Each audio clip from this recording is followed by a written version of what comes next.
Hello and welcome to the fourth round of oNiD's first Le Mans Ultimate Championship. We are here at a very miserable, awful day here at Portimao for our first wet race of the season, and it is not just slightly wet, it is very wet, as if the elevations of Portimao weren't going to introduce enough lockups for the entire field today. Joining me as always and directing us through the series is the wonderful Sam Grant. How are you doing, Sam?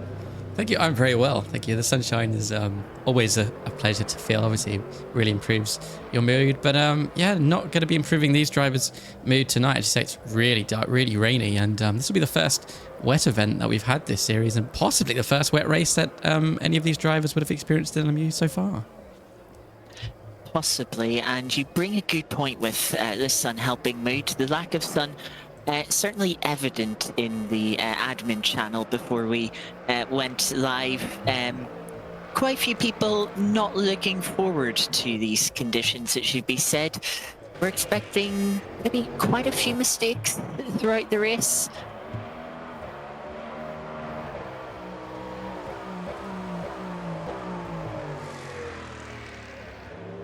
We're getting into qualifying now as the drivers try and warm up those wet tyres, which should theoretically be a bit easier to warm up given the tread pattern in the tyres. But yeah, the wet conditions aren't going to make trying to navigate the 15 turns, I believe, of Portimao any easier with all the elevation. We're watching Alfie Bevan come round the final corner to start their first flying lap. They'll head down the hill into the tricky turn 1 braking zone, using a bit of the entry curb still, despite the wet conditions. Meet the first apex quite nicely through turn 2, and then heavy braking once more into turn 3, picks up the apex. Stays to the right hand side, open up T4, very difficult corner to get the power down as you head over the crest through the apex, and sets a purple sector 1, now making their way to turn 5, downhill braking once again, locking the rear end, sliding it into the apex, but gathers the car up once more, and then into turn 6 flat out, set you up for turn 7, braking while turning here, slowing the car for turn 8, still using a bit of the curb despite the wet conditions.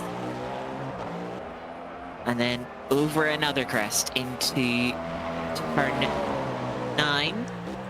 A little bit of a wiggle then, braking for turns 10 and 11.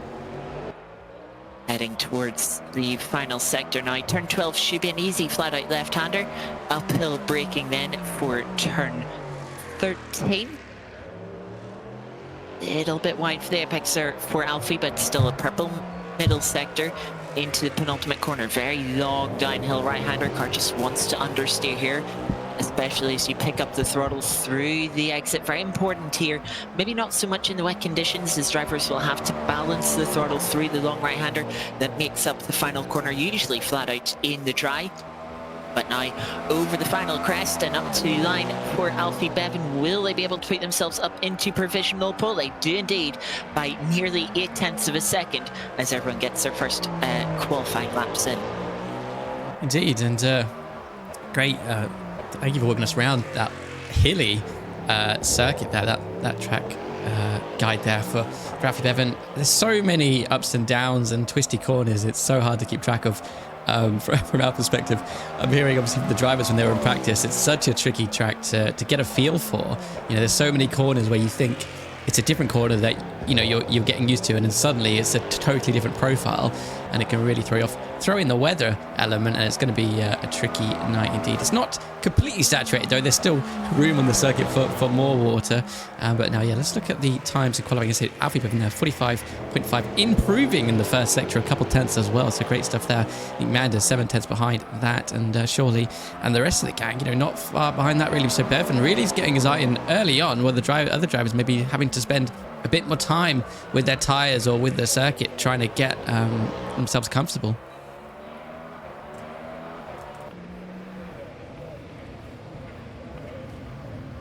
As we flick to Ben Brown here, I think just went P4 in class, 20th overall, and actually replaced by Frank Vevic here. I'll put on a better screen so we can actually see the GT3s. There we go.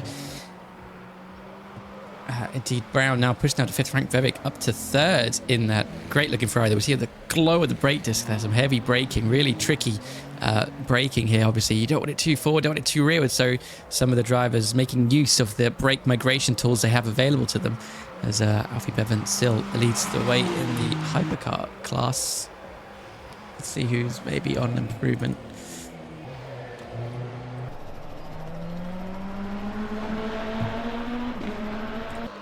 Matt Webb improving on the second sector marginally, but see, any improvement helps as far as getting your eye in and understanding where the time is on the track. Going around for another lap, obviously still in first by 4 and a bit tenths, and even after that, Frank Vevic 1.4 seconds away, so not so close in the G3 class. Briefly, I saw Johnny Ashley flash up to P3. Tricky to Tass also moving on up to 5th in the GT3 class. Another Ferrari as well, joining Frank Vevic there.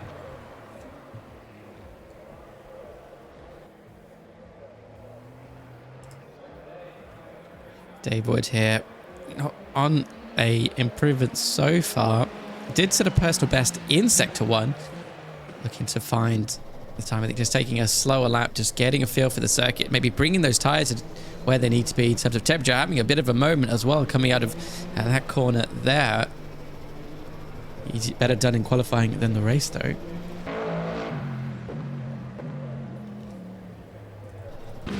As Ben Brown moves back up to 5th, reclaiming that spot in that great looking Aston Martin as well, cutting that corner nicely was about to say, but getting some air over the sausage curb. Looked good. I'm not sure what he did to his lap time though.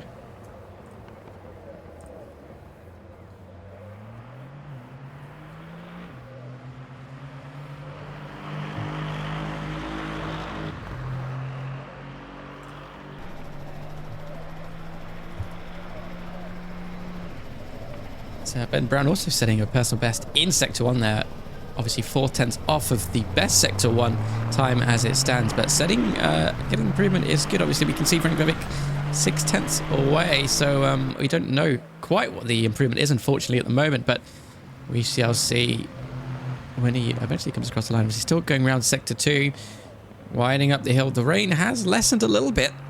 At the moment the track is kind of staying at a consistent state of wetness, if you like, so the driver's not having to adapt to the changing conditions too much, and sometimes as the circuit dries it can actually cause another issue with tyre temperatures. But Ben Brown setting another personal best, this time in Sector 2, again 3 tenths off the best Sector 2 time, but who's to say that best Sector 2 time was set by Webb or Cowley or Ashley or Vevic in front of him. So him setting these personal bests here could still move him up the order.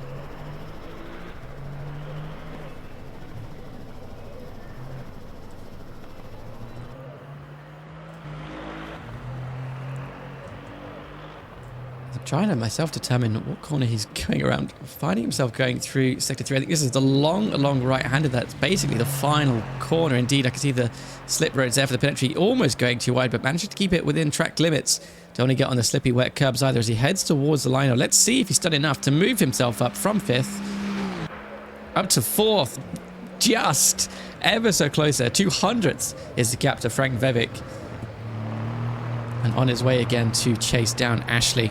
Cowley only a 10th off Webb as well for the GT3 class. Frank Vevic themselves not on much of an improvement, so looking like Ben Brown is safe at least for another lap.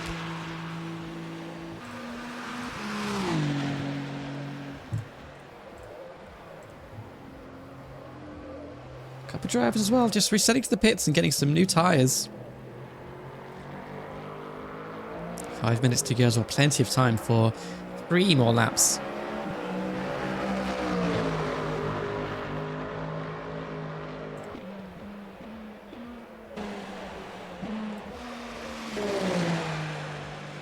Man, there's here another driver on an out lap. Let's see if I can find someone potentially on an improvement. Tyler Hammer here. Personal best in the first sector. Not far off the best put Sector 1 either in that class, obviously. In his blue Cadillac. Not so much for improvement in the next sector. but on his way now into the final sector.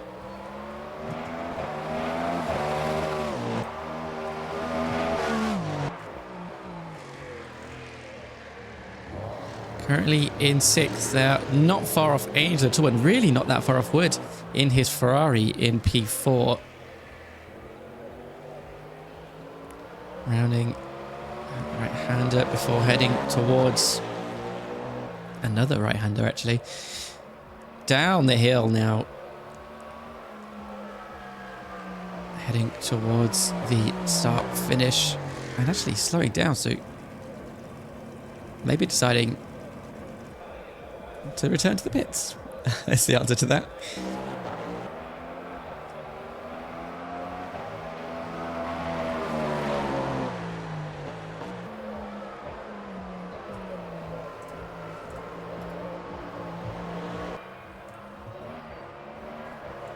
Let's go on board with Zach Silver and just see how hilly and how much elevation and undulation there is at this circuit here in Portugal. A very wet Portugal as well, which is not what you would expect, really. Struggling to get the power down out of the corners, obviously, even with the wet tyres and all the downforce that hypercars have.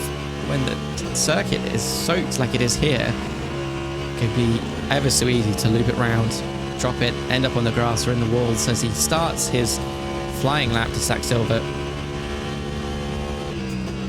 Again, not a driver that's far off improvement in his class. Not seeing many improvements across the board, actually, so maybe drivers just setting their best now and either just stay on the track to practice, trying to get some extra pace but aren't finding it in these conditions. Onto the brakes, down the hill, tricky braking zone towards the left. Ever so patient at this hairpin as you then go up the hill past the kink there. Again on the brakes, and you're pretty much barely able to see the next corner before you're on the brakes there at that crest. Up another hill towards the right-hander here.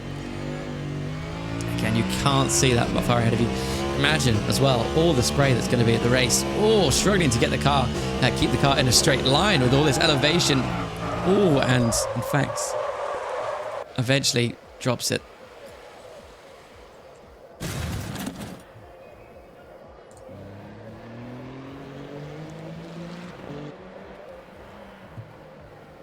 A lot of drivers now also practicing a pit in, or currently in the pits waiting for the session to end, maybe deciding that's the best they can do.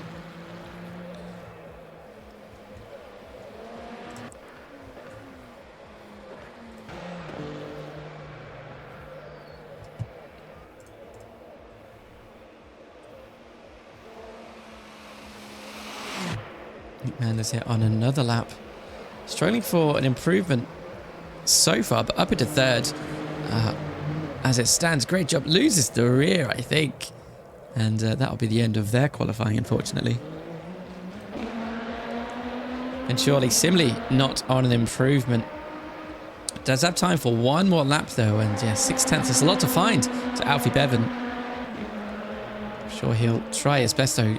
Showed himself to be a quick driver previously, has surely obviously in that very interesting looking BMW.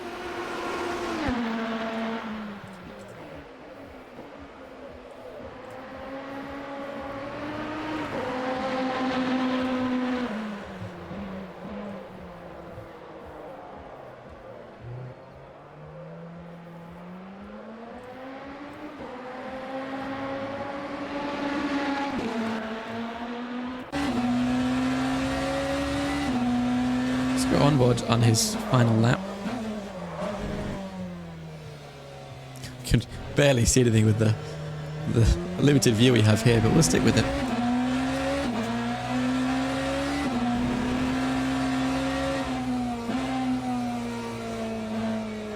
Plenty of steering wheel, patiently waiting to get the throttle on. Ooh, lots of counter steering as well as he heads up the hill here.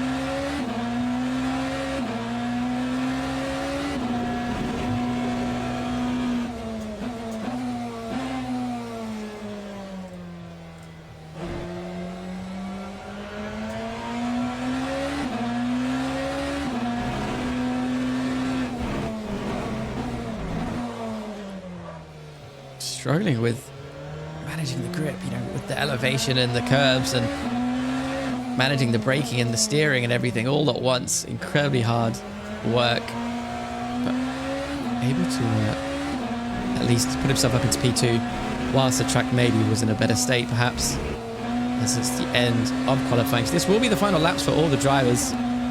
Ben Shirley obviously currently not on an improvement and will finish in P2.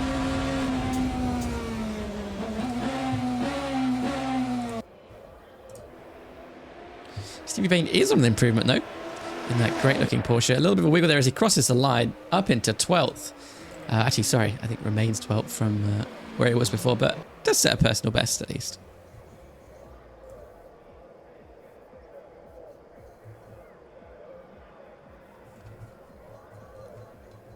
I believe he's the last one as well, so I'll wait for the session to take over. I don't know if Scotty's back. Yeah, should be back now. Apologies, just had a few teething issues with the mic.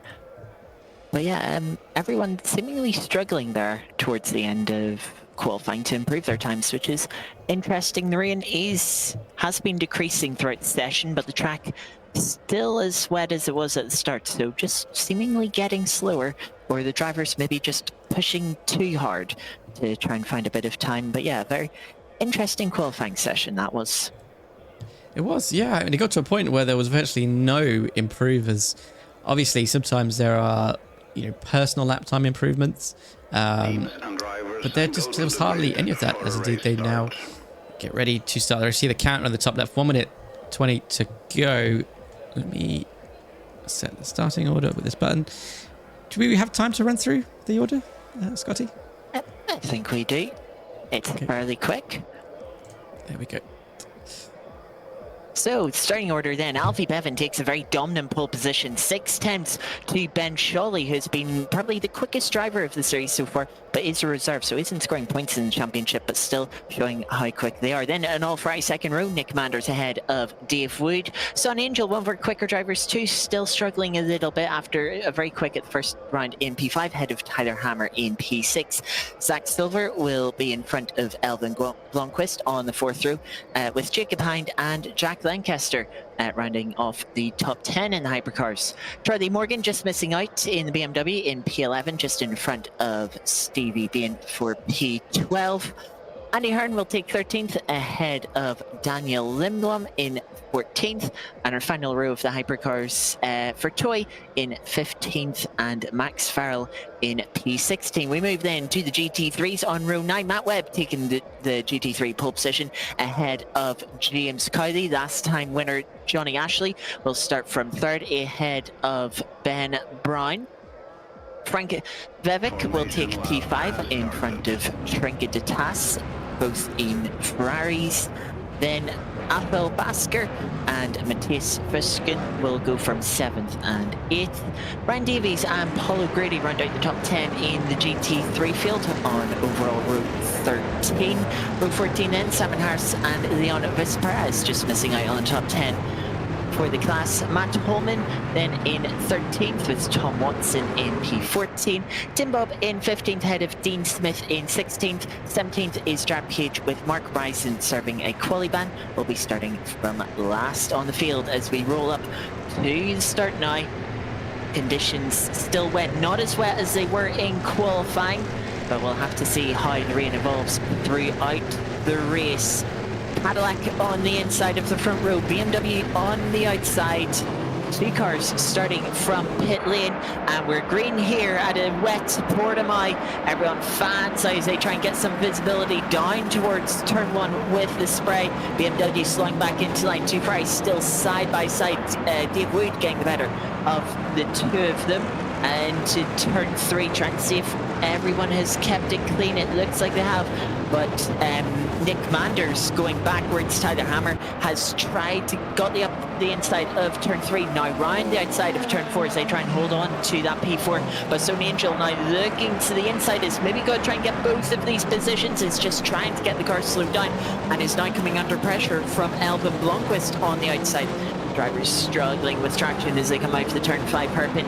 Now up over the crest through turn 6, but looks like they're starting to settle down a little bit more into single file here. The front two just breaking away from the rest of the pack, but Ben Shawley sticking onto the back of Bevan for now. As we see, Max Farrell has had a moment coming through turns 7 and 8, has got back going again, but is now in amongst the GP3 pack. Yeah, what an interesting start. Obviously, lots of opportunities, and some drivers faring better than others. See, Tyler Hammer and Dave Wood obviously gaining position at the start. There, we saw that happen. Further down, though, Hein, Morgan, Ashley, for instance, all losing out early on, but plenty of time to go. It says in the yellow flag breathing, I think, for Dean Smith there in the background. I say background. I mean, further down the order. Yeah, on their way now, getting an understanding of the conditions, all the other cars in there with the spray, understanding how to race and where they should be, because it's going to be completely different lines in terms of, handling visibility and understanding where's best to place your car to set something up.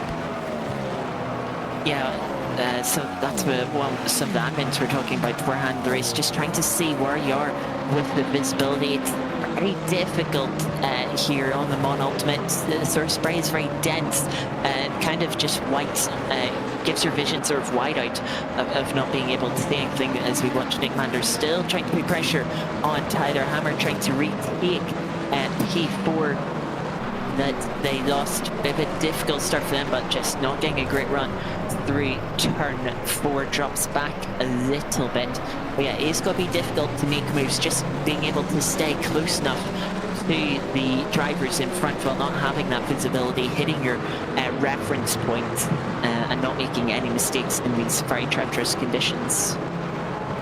Yep, certainly. And applying pressure is going to be a whole nother game where usually you get up close, you feel the mirrors, and you put yourself in that position to force the driver ahead to be slightly compromised. But now, do you want to be that close to a driver where A, the visibility is bad as it is, B, you're going to be really on the back foot in terms of responding to something that happens up ahead, especially obviously in these conditions where you can't just slam the brakes on and hope for the best. But yeah, definitely Nick Manders on his way, sticking with Tyler, almost pushing him at the hairpin. I think that's turn 5 there, really tricky downhill braking, very tight corner. I think the slowest corner on the circuit tonight.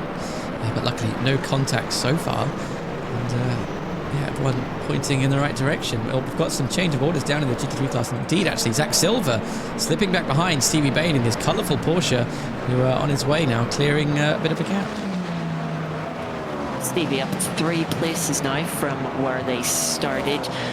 So it's been a good start for the Porsche driver. Zach Silver now coming under a bit of pressure from Jacob Hein, who's lost a few positions off the start, as along with Zach Silver. Those cars were sort of more comfortably within the top 10. Now they're fighting for the final top 10 place. A slight bit wide there for Zach Silver. Jacob looking to the inside, will get their car down the inside, but a big slide in the background there for Charlie Morgan as they try and get the car slowed down, locking the brakes up into turn 3, but it's around the outside of turn 4 for the Alpine driver, and they will take P10 now, as see the Chevrolet of Daniel Lindblom now trying to get the move done on Charlie Morgan. Is back down the inside goes Zach Silver, trying to retake that P10 position. They're not giving it up so easily, but Charlie Morgan fights off Daniel Lindblom for now and will hold on to P12, as Zach Silver is having to settle in for P11. Drivers getting backed up through turns 7 and 8. Sorry, a bit of a slide, struggling for traction is Charlie Morgan, and that allows Daniel Lindblom to get back up the inside and takes P12 with that sort of little mistake, just getting caught up behind Zach Silver there for Charlie Morgan. Not much they could have done, and now they have Andy Hearn for pressure, who's had a bit of a struggle too on this start. Into turn 13 now. Oh, well, I'm having an issue. Sorry, I don't know what I've pushed. You've pushed whatever you have the free cam button set to. Oh, okay. Every time I move my mouse, I can't even not have to change. Oh, there we go. There we go. I'm terribly sorry. We rejoin this battle as they come down the start finish straight once more. being led by the Chevy Zach Silver, now again in front of Stevie Bean, who's dropped back a couple of positions at the end of that lap, and now getting back down the inside of Zach Silver, trying to retake that top 10 position as Jacob Hein is starting to drive away with P9, and round the outside there for Daniel Lindblom of their fellow Cadillac driver will get the move done, and Charlie Morgan now is trying to pounce on sort of being out of line for Zach Silver down the inside into turn 5 here. Can Charlie Morgan hold it round the outside? They do indeed. And Charlie Morgan holding on to P12 as Andy Hearn now has got in front of Zach Silver as well. Disastrous lap so far for the yellow Cadillac, down to 14th position. Yeah, all stopping and changing, and that's the thing, you know, you're there defending one moment, and that compromises you. And, you know, you lose all your speed, and then the guys coming behind who aren't fighting just sail on by most of the time. So yeah, they go on their way now. 53 minutes to go. Plenty of drivers still so close. Nick Manders still on the back of Tyler Hammer here, just reminding him there, you know, I'm here, make a mistake, and I'm going to pounce. But there was also talk of strategy before the race again tonight, so maybe some of the drivers are maybe not going to be as aggressive as they could be in the attempts to, you know, play out a strategy and go all the way, I think, without stopping. I can't remember what the V8, the virtual energy situation was like. Scott, I don't know if you have any information. But in terms of fuel, I think a lot of these drivers are going to be trying to go all the way. Yes, with the wet conditions, it could reduce the energy consumption. So and could just open up the possibility of doing a no-stop strategy. We did see some people try it last week in the dry conditions, so I wouldn't be surprised to see quite a few people try it here at Portimao, but it does depend on how the rain is going to evolve, and it has been evolving throughout this race already so far. The rain has just been steadily increasing, the track getting wetter, now up to about a 60% wetness, according to the timing screen here. So yeah, the track getting wetter, getting a little more difficult, and the drivers are going to have to adapt to it. It's always a little bit more difficult when the track is getting wetter, as you have to reel back your driving, but you don't know by how much exactly, because you know, you overstep the mark and you'll make a mistake, kind of like we see Jared Page in the wall here with side-by-side with a BMW struggling for traction, then coming through the fast left-hander here. Okay for now, then in the braking zone, gets up the inside of the BMW, who's slightly losing the rear end, then the McLaren loses the rear end themselves, slides onto the grass, of which there will be no grip on. But yeah, just showing how easy it is to make a mistake in these wet conditions, and as saying, with the track getting wetter, you're going to dial your driving back. You don't want to dial it back too much or you'll be too slow, but keep pushing too hard and you will make mistakes like that, cost yourself a lot of time, as we've come to Ben Brown trying to put pressure on Trinket Detas, who had a really good start, up a couple of positions already into a podium slot. Johnny Ashley is the big loser there. They were starting P3, now down to P5, about 1.5 seconds back from this battle, but Ben Brown just, again, as we mentioned, struggling to stay under the rear wing of that Ferrari with the limited visibility. Here we see Frank Bevick here recovering from the gravel, gets on his way again. They're lucky to avoid the walls, but it's going to be these things that we're going to see constant tonight. Drivers just getting checked by the weather, checked by the track conditions, trying to take a tight line like we saw Page do earlier, and discover there's no grip there. It's Matt Holman, and Liam Vesper's also off the track, I'm seeing. Losing position after position is Holman, down 3 places now, down to P10 in class, on his way in that Mustang. And I said this a lot in ACC, but maybe it's totally different in LMU, but it does surprise me when I see a Mustang doing well in the wet. Yeah, of course, slightly different specification between the ACC and LMU GT3s, but they are very similar. But yeah, they can get the chassis and the car to work well around the wet and get some confidence in the car. Yeah, it can certainly be quite strong, as we see the Mustang just wiggling ever so slightly into T1. Matt Holman getting into the ABS. But we're seeing Max Farrell here in front of Zach Silver now. Zach really struggling, coming under pressure from Toy as well. So yes, certainly been a big struggle for Zach Silver, as we see Max Farrell just opening up a little bit of a gap to the yellow Cadillac. We're going to cut forward now to Stone Angel, closing up on Tyler Hammer. Was a couple of tenths quicker last lap, but again is in that spray, struggling with the visibility a little bit. And yeah, we'll have to try and make what will inevitably be a difficult move. But as we can just see in the foreground for a moment there, they're starting to come up on the GT3 traffic, which will just add even more spray into the mix, not just for the drivers following, but of course those in front as they become full wing of the GT3 cars, but also that they'll put them offline, have to force them to take different braking zones points as well, trying to get past the traffic. So yeah, likelihood of making a mistake was already pretty high with these wet conditions, and has got just even higher now as our hypercars are making their way through the GT3s for the first time this race. Indeed, yeah, you raise excellent points as well. Obviously, the hypercars having to get past the GT3. Sure, some of them can make it easy and get out of the way, but ultimately it is the responsibility of the hypercar to get past safely, and that does sometimes mean taking a tight line, and suddenly, you know, they put their foot down at the corner and all the grip is gone, and certainly they are going to learn that if they decide to do it at some of these corners this night. Incredibly tricky track, as you're saying, in these conditions. Throw in GT3 cars and the rain, it's going to be very interesting, and we're barely 15 minutes in, and they're going to be lapping these cars constantly, and I think it's going to the point where the GT3 field is spread out, where it's just going to be non-stop dealing with the GT3 cars like we saw last week at Brazil, but that will make it even more interesting. Matt Horman on his bit of recovery here as well, catching up to Simon Harris, and that McLaren just ahead as well. The McLaren dwarfed by the Mustang, looks like, as the Mustang pulls alongside him. They're heading towards the left-hander onto the brakes. McLaren behind, also trying to follow him through maybe. The Harris there trying to stick around the outside. The Mustang losing the rear and sliding, and will slowly recover onto track, but that was almost a position gain for Matt Horman.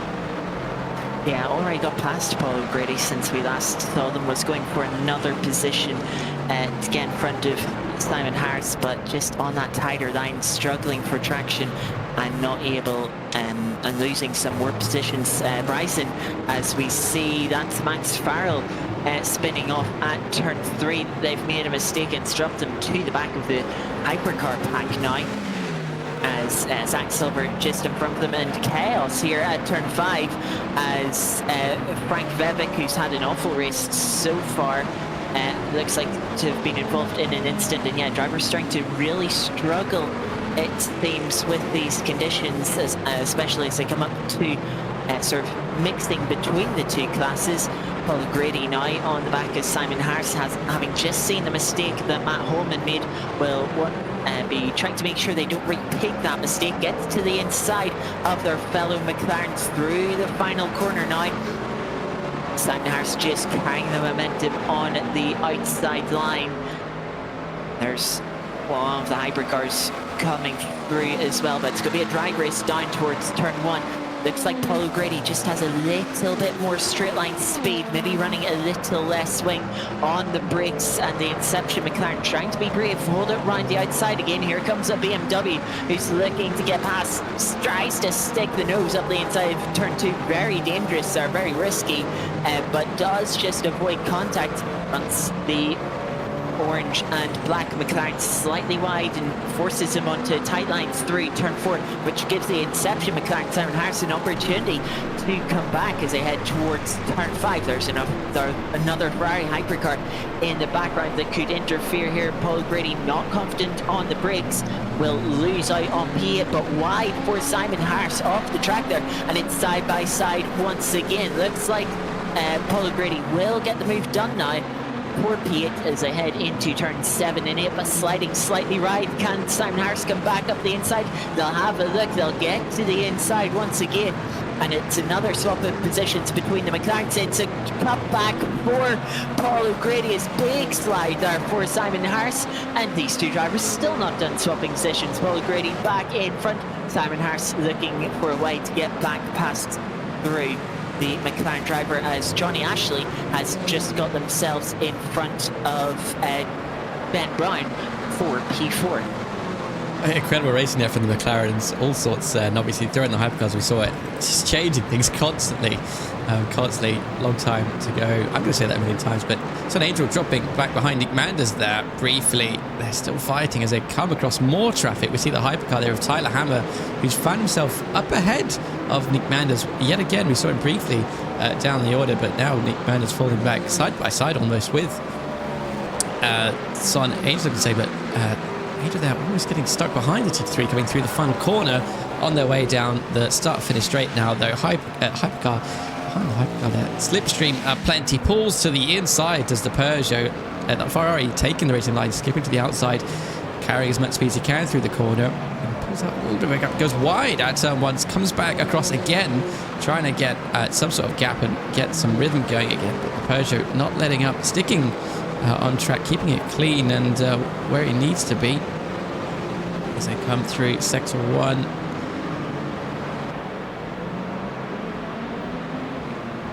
Right, just trying too much speed into T1, running very wide.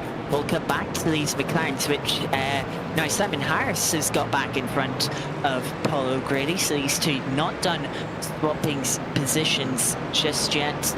Of course, when we first came to this battle was Paul O'Grady trying to get past the Inception McLaren and will get a really good exit off of turn 5, brilliant traction, and will get the move done for about the 10th time in the last few laps. Might not be the last as well. We've got another Porsche coming up to this battle from our hypercar field, as well as the Alpine there of Jacob Hine, which might just separate up the two drivers in this middle sector. But yeah, it's been a very difficult race, but a very entertaining one for both these drivers. Hopefully they're having some fun with all this battling. But yeah, these hypercars making it difficult, but offering opportunities as we are nearly a third of the way through the race. Indeed, Basco here, 5/10 off of Ben Brown, but keeping him to ID, keeping him in check there as they go down the start finish. We can see hypercars all over the place as well, as it's getting darker as well here at Portugal, and it's going to get darker still as the Ferrari then tries to lap Basco and just increases his gap now to Ben Brown. Oh, that's a slide from the Ferrari hypercar as it's trying to lap some GT3s, but yeah, we jump to Johnny Ash, who had closed down Trinket to Tass. Tass opening the gap up a little bit, 4/10 last lap, so just giving themselves a little bit of breathing room. Of course, that could be traffic dependent. It can have a very big influence on these battles. But yeah, Johnny Ashley, after maybe inspired with some confidence after their win last week at Interlagos, pushing on to try and close up on the final podium position, but it likely won't be anything better than a podium, not unless different strategies come into play again for the GT3s. It's 14 seconds separating P2 and P3 in the GT3 field, so it's quite a bit of field spread across the class. Certainly is, as we see Johnny trying to manage the hypercar traffic around. We see the snap of the Ferrari of Trinket to Tass just ahead as well, struggling for grip out of the corners, but struggling with the Johnny Ashley bearing down on him in the hypercar. They're just slipping in front of Ashley, getting out of his way just as quick though.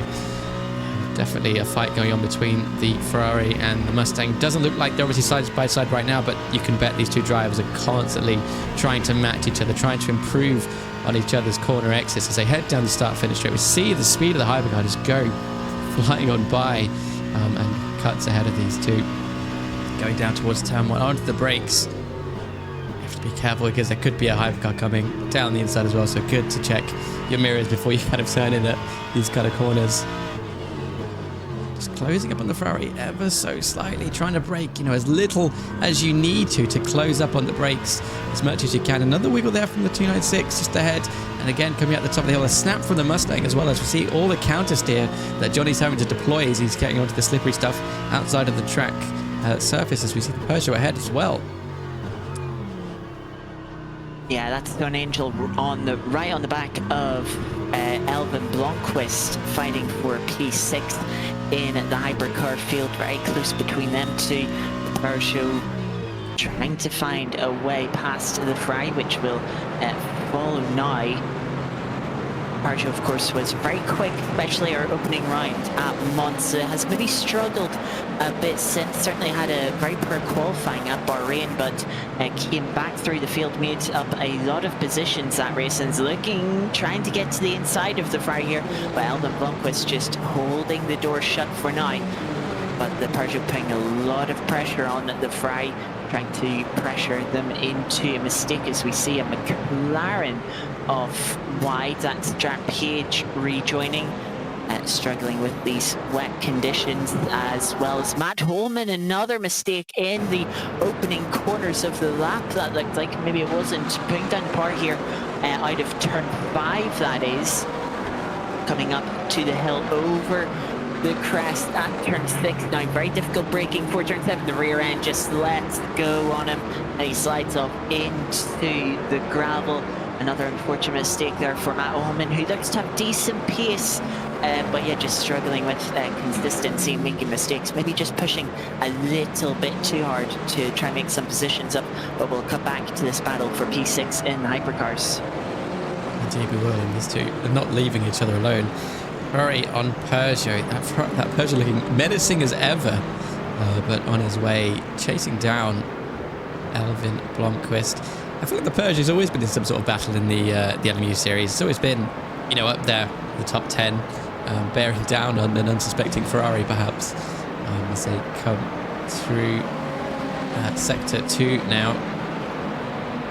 Last lap, Sun Angel 0.3 quicker as well than Elvin Blomqvist, so maybe just with that gap as well from any sort of car in front, any sort of spray, able to brake where he wants to, get the power down where he wants to, and put in better lap times. But you still have to get past your rival at the end of the day. It doesn't matter how quick you set a lap if you can't get past the guy in front of you, as the gap does seem to be growing a little bit. 0.8 briefly there. Obviously into the braking zone it does come down, but yeah, we see it open up now to over a second as they come out of this corner. Stevie Bain, however, behind for P9, fighting Jack Lancaster.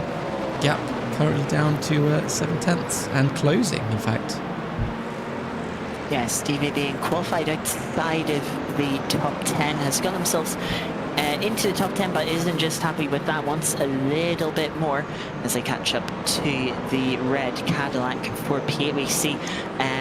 Lancaster, though, they're the best of the hypercars when it comes to the virtual energy, which, yeah, could see them to the end of this race. Got a few drivers already getting very close to that 50%, and we're not even halfway through the race just yet, as defense there from the red Cadillac into T1. The Porsche looking for a cutback here. Can they get to the inside of turn 2? They've not quite got their nose alongside, and is going to have to back out onto the curb, blocking the rear brakes. That's a massive slide that Stevie has just about been able to control. I imagine they did tap the rear bumper of the Cadillac just a little bit, but there's not much that they could have done with how sideways that car was in the braking zone.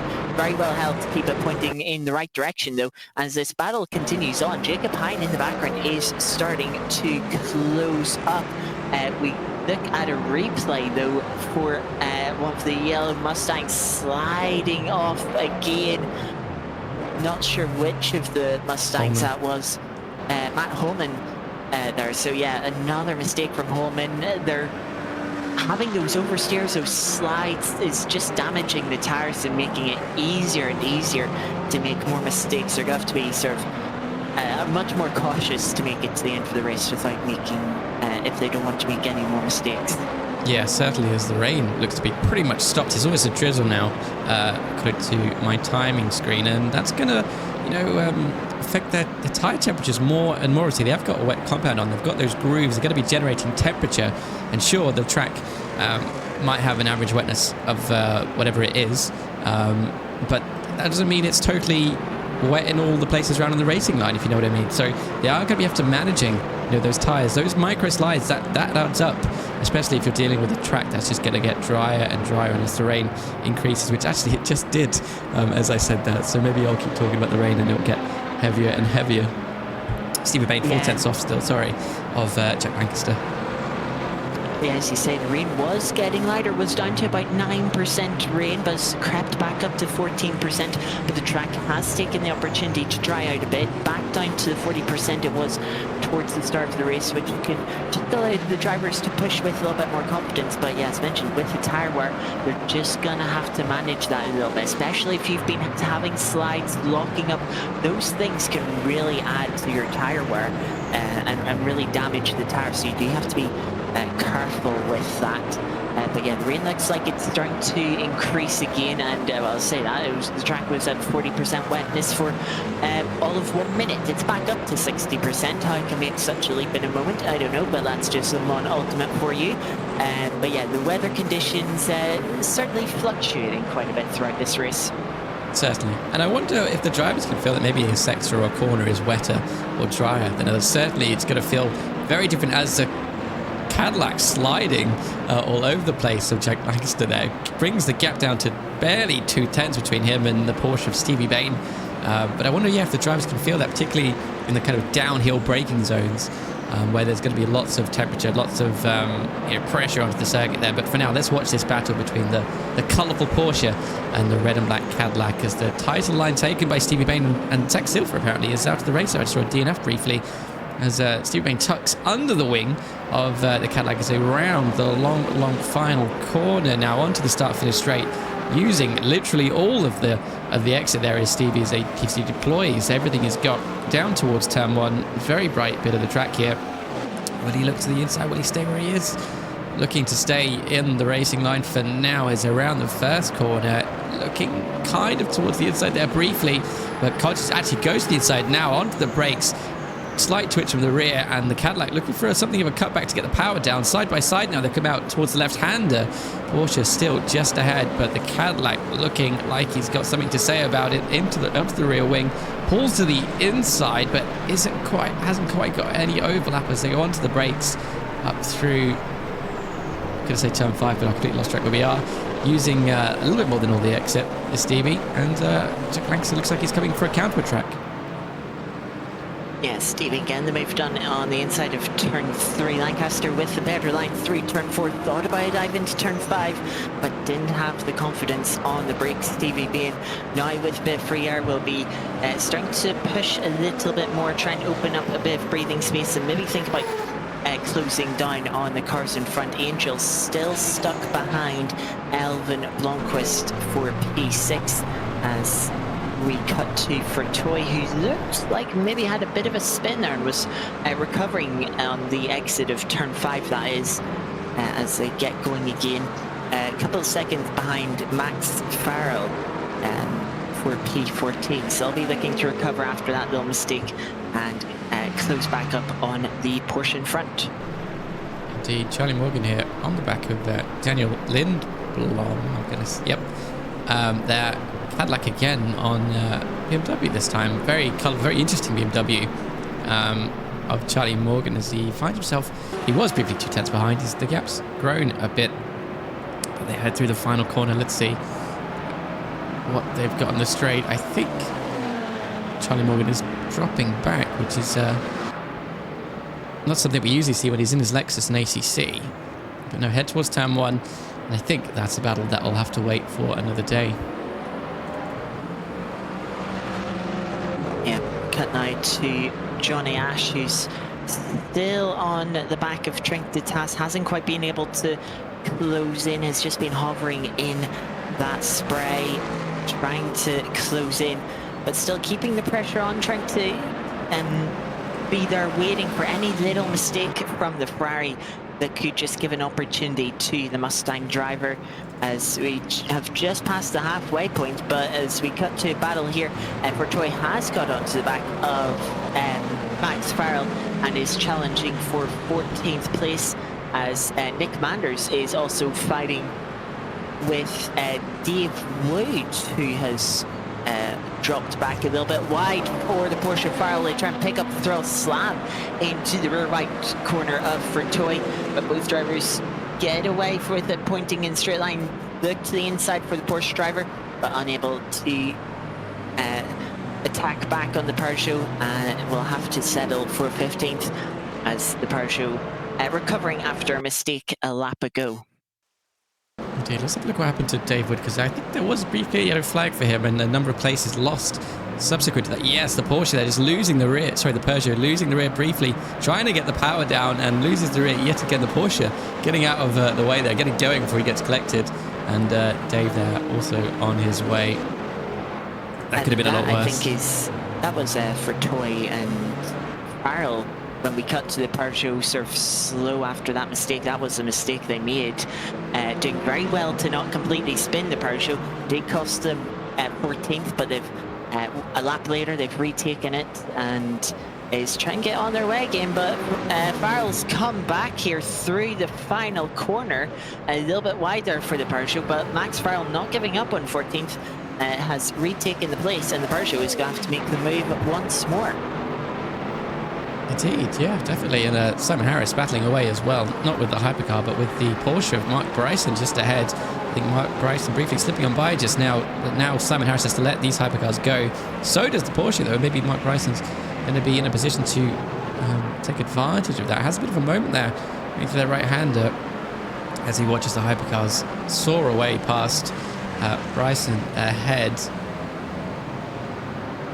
Going a bit deep, I was going to say, but in fact, maybe just letting the hypercar there, the Porsche, the Ferrari, sorry, go instead. Very busy part of the track suddenly.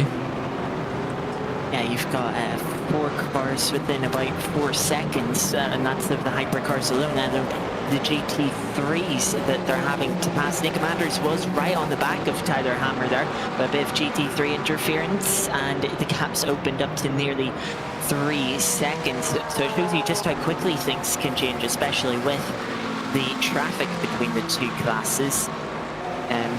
But yeah, Dave Wood on to the back of Nick Manders now. That gap only about half a second. But again, with the conditions, it is quite difficult to make a move. You have to keep at it for quite a while. So the rain continues to steadily increase into the braking zone of turn 5. And we have to look at the energy consumption. Dave Wood, one of the worst drivers off in the field, so likely we'll have to be making a pit stop for them. As that's a mistake there for Dave Wood, locking a tire up, perhaps coming into turn 7, well wide into the gravel, and lost them a bunch of time, dropped them down to P6, and we see a BMW of Leon Vesperas in the wall. We'll get replay of what's happened here. Gee, let's have a look. Obviously, let's the Porsche go.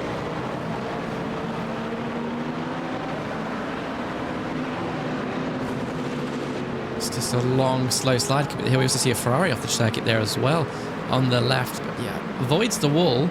But just one of those kind of long, slow, trying to get the power down. Not sure if you've got the grip to do so. And yeah, we see him still there now trying to recover. And in fact, I think I see a yellow flag briefly for Johnny Ashley. Maybe just going slightly slow there. That's what's triggered that. Yeah, still on the back of Trinkton Tass, still trying to look for a move, but hasn't been able to do that, as we see the BMW recovering in the background. But one thing to note is earlier on we were looking at Angel on the back of Blomqvist, who you thought would have got past Wood as well with that mistake, followed Blomqvist 3, but Wood now separates those two drivers, and there's a good nearly 4 seconds between the Ferrari of Blomqvist and the Peugeot of Angel. So Angel, either making a mistake or getting caught up in the GT3 traffic at some point, has lost a bit of time. But yeah, Dave Wood We'll be on for a bit of a recovery after that mistake. Very odd mistake. I have to assume it was a lockup. I just can't imagine what else it was exactly. Ooh, big slide in the background for the Peugeot coming out of turn 5. But yeah, Peugeot does now seem to be struggling with Angel. At this point, as we see, that's James Cowley off at the final corner. I think someone else was off in the runoff with him there. Yes, contact with one of the BMWs spinning off into the gravel now. They were running up in P2, and with the massive gap that we mentioned between second and third, back to Trick de Tasse is still running in P2. But yeah, that's given them some damage. But yeah, unfortunate incident there for Matt Hall, for James Cowley. As we cut to a replay of this is, I assume, Matt Holman also making another mistake through turn 2, just having the rear end slide and into the inside wall. So, and we now cut to Matthias Fusken off at turn 13 in the final sector. So mistakes galore, and that looks like it might have been an incident with one of the hypercars. I think that's a Peugeot seen briefly. It was indeed, and was that Angel? Is that maybe why Angel dropped back? Because there were a couple of Ferraris in front. So yeah, everything kicking off all at once as we see Angel running very wide here. If they did make contact there, it was a little bit hard to tell with the angle we got in the replay, but if they did make contact, sorry, they will have a bit of front end damage, which is maybe making things a little bit more difficult. We cut now to 2 McLarens fighting, not the same 2 McLarens. Simon Harris still in the battle, trying to fend off Ryan Davies for P10. Mark Bryson has already made their way past Simon Harris, and now does Ryan Davies. A little deep into T1, and Simon Harris holds on for now, but Ryan Davies trying to come back down the inside of turn 3 isn't quite confident enough on the brakes. Simon Harris survives for now, but certainly seems to be struggling a bit in these conditions as they're falling ever closer, coming ever closer to falling outside of the top 10 in GT3s. Indeed, yeah, we saw, I think, almost every Mustang in the field there have a moment. I don't know what happens at 38 minutes in when you're a Mustang, but maybe your tyres go a bit off, but yeah, very interesting. But yeah, also, as I said, Sun Angel maybe pick up some damage. But yeah, we'll see. Max Farrell, I'm also seeing off here in that Porsche. Let's see if we've got a replay here. Replays galore tonight, I must say. Oh, losing the rear, yeah, these tighter corners in the wet. Doesn't matter if you're a hypercar GT3, try to put the power down. And if you just commit to it too soon, great grip, and yeah, Max avoiding the wall at least, but certainly not helping his lap time or his tyres, as again on the brakes. So we see just the struggle there of getting the car stopped. And the circuit actually looks pretty dry here from here, Scotty. I know there's a lot of spray and it's still raining, but in some places it looks pretty dry, and I wonder what the temperatures are like in those tyres. Track is 15 degrees C, so it is on the relatively cool side, but having slides like that for Farrell, you know, spinning the wheels up out of turn 3, that starts to overheat the tyre, and then that's what causes your loss of grip through turn 4, and then again struggling with braking into turn 5 with the rears a bit wider for Simon Harris through the final corner, and that really allowed Ryan Davies to close up, maybe thinking of the pit lane for Simon Harris, but doesn't go for it in the end as we cut to Lancaster now on the back of Jacob Hine. This a battle for the last 2 positions in the top 10 of the hypercar field. But yeah, Jacob Hine maybe just struggling a little bit. Lancaster was 3/10 quicker, or sorry, 2.5 tenths quicker last lap, so closing up on the Alpine driver here. But again, does have to make a move with these very difficult conditions. Rain hasn't got any easier, or it's actually starting to get a little bit lighter now. So again, just the weather sort of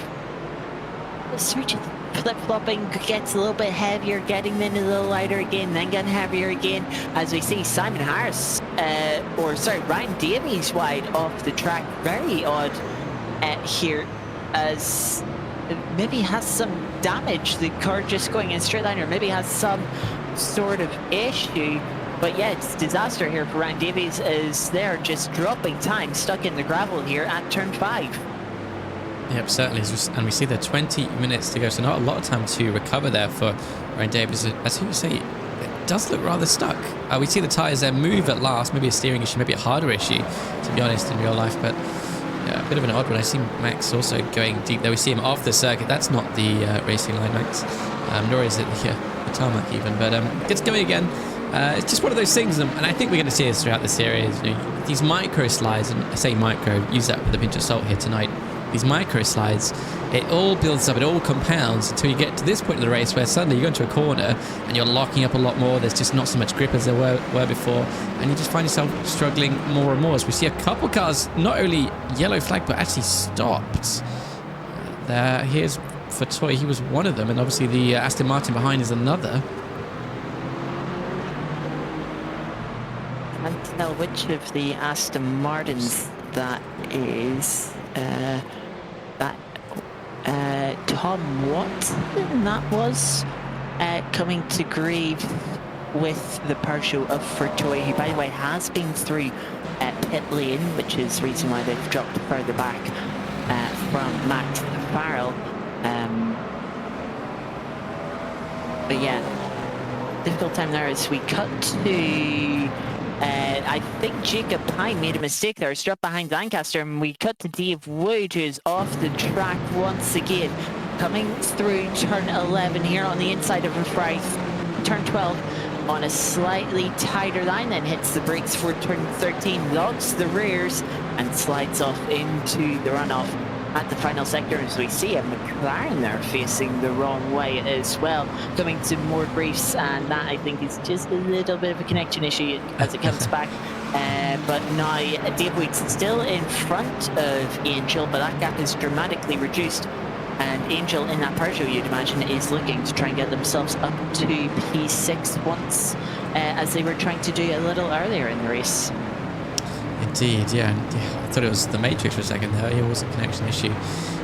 Dave, we're trying to get going again. 7 seconds off of Elvin, 8 seconds now, in fact. And yeah, not much time to recover. But Alfie Bevan, by the way, we have to say, doing a stellar job out in the lead. Obviously, we've seen strong class of drivers. You know, he's included in that in this series. Just seems to be rather consistent tonight. Rain doesn't bother him. He's in that position where he doesn't have to worry about a car behind. Ben Shawley's 12 seconds down the road behind him, so he can just race, you know, not worry about locking up so much, manage those tyres, and also manage the battery, which he seems to be doing well tonight. It looks like I think the majority of people will be, if not all of them, you know, going to the end and not having to worry about topping anything up. Son Angel, by the way, almost past Dave Wood, in fact. It's really putting the pressure on Dave Wood. Struggling with those slides, will definitely be struggling on the tires. As you can see, Angel's sticking right under the rear wing of that Ferrari, and here is where Dave Wood made that mistake 1 lap ago. Gets through cleanly this time for turn 13. The mistake can't have done anything good for their confidence.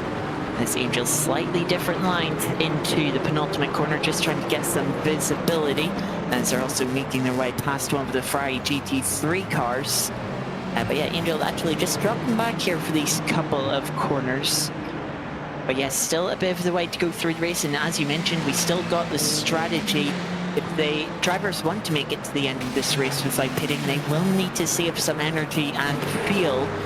So if they haven't been saving enough, as we see very wide for Dave Wood, they're a little bit wide for Angel as well.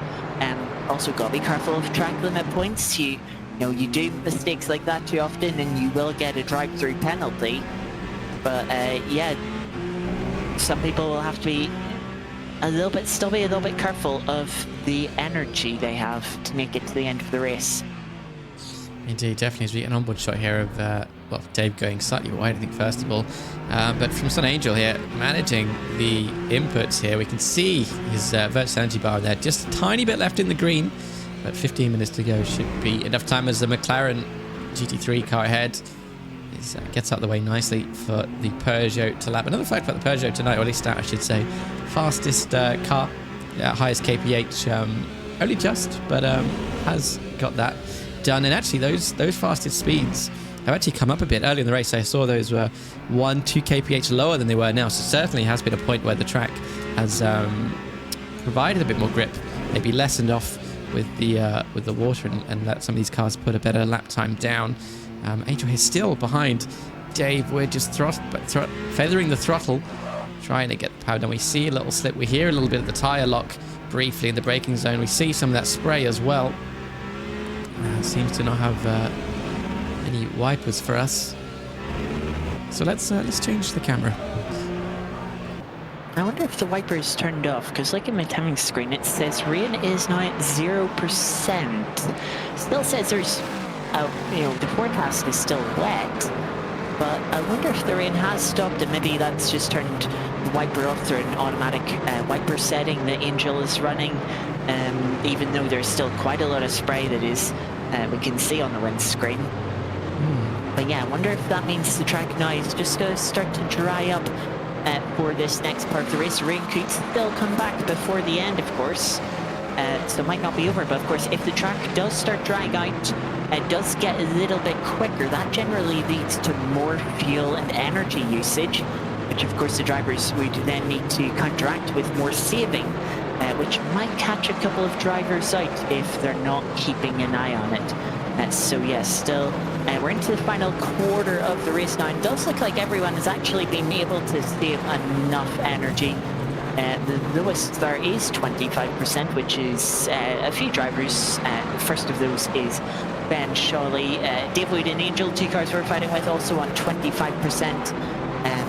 As if they do end up needing to fuel energy save a little bit, at least you might forget about that in this in the heat of this battle. But yeah, we'll have to see if the weather does change once more before the end of the race, how the track evolves too without the rain, and just how these drivers manage that.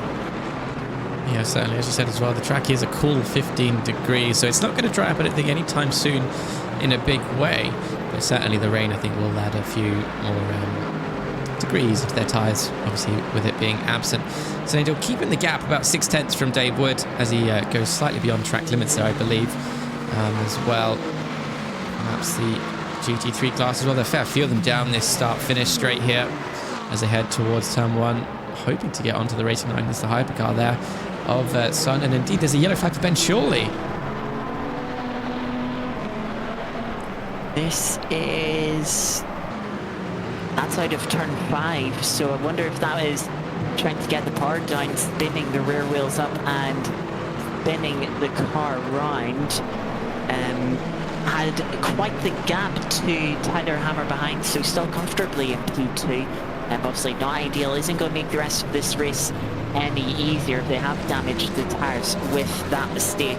But as we've seen coming into turn 1, as Mark Bryson has had a mistake. They were running P9, I believe, but passed by a blue Cadillac.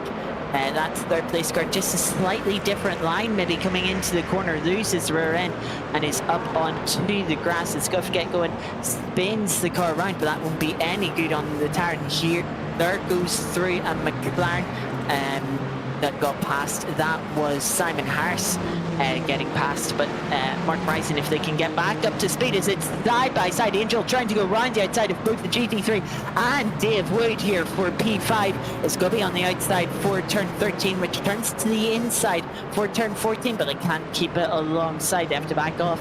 I was going to say Angel closed in quite a bit as Dave Wood got held up behind the GT3 going through turn 1 and nearly got a move there in the middle sector. Wasn't quite able to pull off, but things certainly got a little bit sketchy as they were passing the Porsche driver in the slipstream now. Defense from Dave Wood as they move towards the middle of the track. Will the Peugeot go to the inside? They look to the inside. Do they commit to move? They're committing. Dave Wood tries to close off on the entry to the corner, but runs really deep into turn 1 using a lot of the runoff, and that surely has got them at a bit more of a track warning. But these drivers also not too far behind Elvin Blomqvist, which we just see in the distance now in the foreground. So they also seem to be closing in on the second Ferrari, but Angel putting a lot of pressure on Dave Wood, is sliding off as the tyres completely locked coming down into turn 5, and that is now P6 for Angel with that mistake from Dave Wood. Certainly, and that's how quick things can change. The gap was so constant for so much time, but throwing some GT3 cars, throw in 10 minutes to go with all those tyres throughout the race, and yeah, this is what we get. Dave Wood making another mistake, so it's an Angel away over a second now is the gap, and Stevie Bain said 10 seconds behind, so maybe it's not all over for Dave. Yeah, Charlie Morgan also, by the way, 6/10 behind Daniel Lindblom here. BMW on Cadillac, as there's some more traffic they'll have to deal with the Mustang this time. Charlie Morgan coming up the hill, getting closer and closer to the Cadillac ahead. Cadillac past the Mustang now, so goes the BMW, at least tries to. They go side by side around the right-hander. Eventually the BMW swoops around off the circuit. That's really because they've ordered the gravel even. Meanwhile, I think Daniel Lindblom marching away with all his speed and momentum. And actually, it's been a change of position between Paul O'Grady and Bertrand Fatoy, who's just gone through the pit lane and lost 8 places. Down into the GT3 pack, not lapping the GT3s, fighting the GT3's 4th position, big bounce over the curb for the Ferrari of Blomqvist. That will be being chased down by Sony Angel now. As we see McLaren off, it's Ryan Davies once again. We've seen they had that issue at turn 5 a little while ago. It was very odd. Let's see what has fallen on them now through turn 12. That seems like a little weird lag moment, but then pulls off and is parked the car off the track. So I wonder if they're having more technical difficulties, and has now retired from the race. So it does look like technical issues are for Ryan Davies, unfortunately, putting them out of the race. But we cut now to Athol Basker, who's trying to put the pressure on Ben Brown for P5 in the GT3 field. I imagine that McLaren driver would really love a top 5 finish. They're closely being followed by BMW, but that's not for position, and into the back of the Aston goes the McLaren. Benz round through T1, manages to not go fully around, but that's cost them a lot of time and has potentially brought an early end to this battle for P5 within the GT3 field. Indeed, definitely 7 minutes to go as well, not much time to catch up. And Dave Wood, speaking of catching up, has caught up to Sun Angel, just 6/10, 7/10 is that gap. Wanting to get that position back as they head down the start-finish straight towards turn 1, but that Peugeot, fastest in a straight line, will be just driving away at a rate of knots as they encounter some more GT3 traffic of a Mustang there. We also see a Peugeot behind, I believe it's a laps hypercar there. As again, the Ferrari tries to get past the Mustang there on the inside, gets going eventually, but you have to think about where you put your car as well. It seems simple, but you go side by side through a corner and suddenly you lose all grip as they go down towards the hairpin now of turn 5, I believe, up the hill. The track is starting to dry out a little bit. Can see the sort of clouds seem to have got a little bit lighter in the sky, and the track just not quite as wet. Spray reducing a little bit as well, which might help the drivers with visibility as we're getting into the final 6 minutes of the race. So it could be a bit more of a push in the final stage of this race, try and get any last positions as Dave Wood trying to retake P6 after their own mistake that dropped them back. It still seems to be a little bit quicker than Angel, but with those mistakes, it's maybe hurt the tyres. I wonder if they will be able to make a move to regain that position before the end. Indeed, certainly, and obviously they have got to look after their virtual energy. There is 5 minutes to go. It looks like they've got plenty, to be fair. Lowest is 14%. I still think that's enough for the laps required, but we'll have to wait and see. As I go around for another lap, Charlie Morgan here trying to catch up as well to the Cadillac as he laps the GT3 McLaren there. Yeah, that's a good half. So let me just check the right timing page. Invalidated their last lap. The track is certainly getting quicker. Looking at the timing screen, last laps, all personal best from P3 with Tyler Hammer all the way down to Stevie Bain in P8. So good evidence there that the track getting quicker at the end of this race. So drivers able to push now. Maybe they'll give some drivers some confidence. But of course, you don't want to push too much. You don't want to make a mistake at the end of the race and cost you some positions. A little bit of a lock-up for Charlie Morgan as they head into turn 3. Even the sun coming out now, shining across the still damp track. But yeah, looks like we're set up for some brilliant battles in the final 5 minutes of the race here. Indeed, and yeah, just looking at the kind of max speeds these guys are achieving, 3-4 kph quicker now that it's a bit drier and the rain stops. So definitely is some more pace. And obviously, as you said, with the lap times coming down as well, it's going to be a mega charge in the final 5 minutes of the race. Mustang of Matt Holman on a charge as well. 7/10, 8/10, 9/10. Sorry, now is the gap between him and the McLaren up ahead of Tim Bob as they get on their way again for another lap coming towards turn 5 now through the slow hairpin. Oh, gets the power on a bit too much, a bit too soon does the Mustang, and loses the rear. Luckily, doesn't do a full loop, but definitely kind of completely diffused that battle between him and Tim Bob. I mean, Matt Holman was 2.4 seconds quicker than Tim Bob last lap. I mean, being 13th currently in the GT3 field does not do justice the pace that Matt Holman has had. He's been much quicker, should easily be in the top 10, but has just made far too many mistakes this race to drop them so far back. As you can see, more sliding. Those tires really must be hurting at this stage of the race. But yeah, Matt Holman, I imagine, is going to be quite disappointed with how this race has turned out for them. The pace has been there, just too many mistakes dropping them back.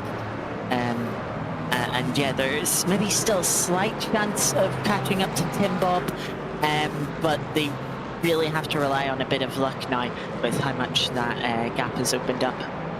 Yeah, and actually second fastest in the speed trap is Matt Holman. So yeah, by some margin, so definitely has the pace. It's been one of those nights, and everyone has some. Baton Fatoy having a moment in the Peugeot here. I think we'll eventually get going again. And Daniel Lindblom having a go at Jacob Hine, sorry, in those Cadillacs and Alpine even. Going round up here.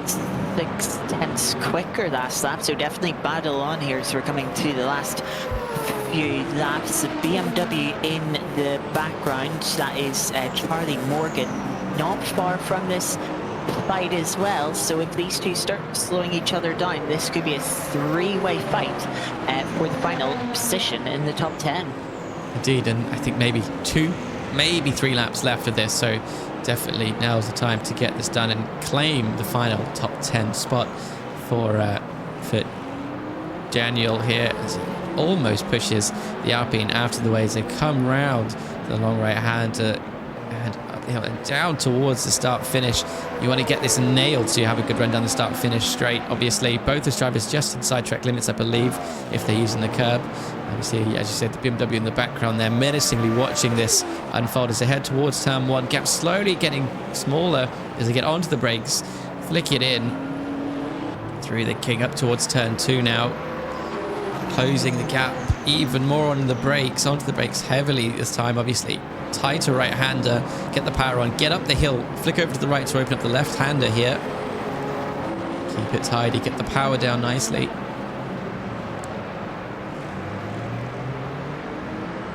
Yeah, Charlie Morgan gained 1 second last lap on both of these cars, and at the rate they're going, they'll certainly be in this fight for the remaining about lap and a half that we have. Alfie Bevan will be has not long started the final lap of the race.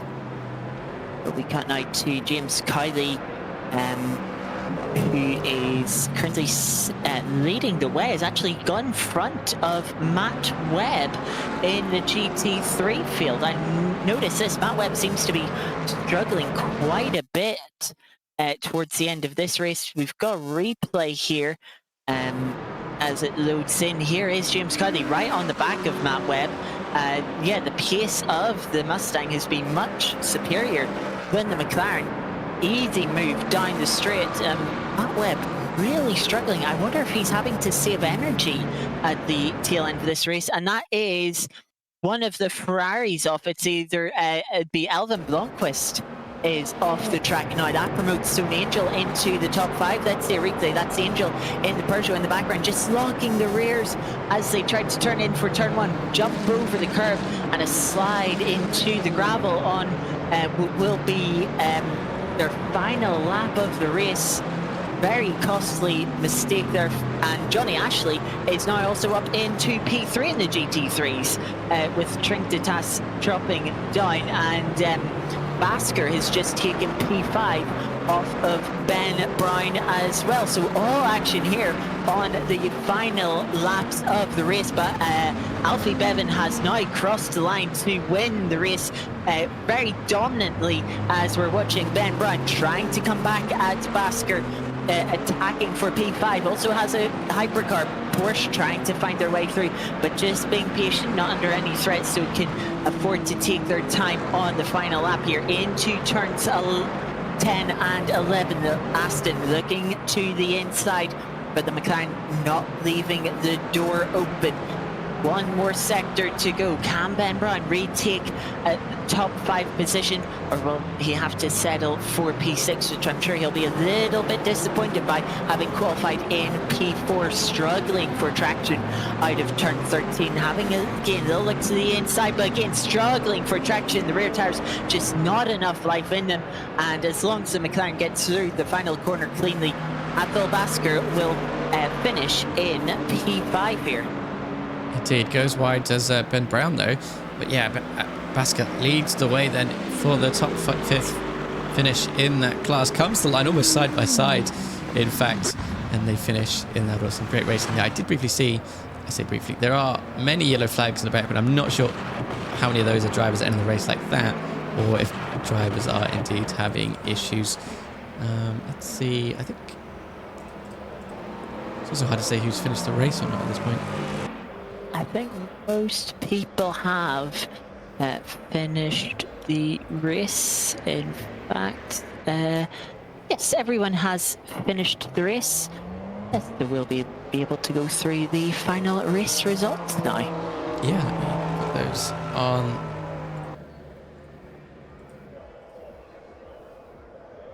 There we go.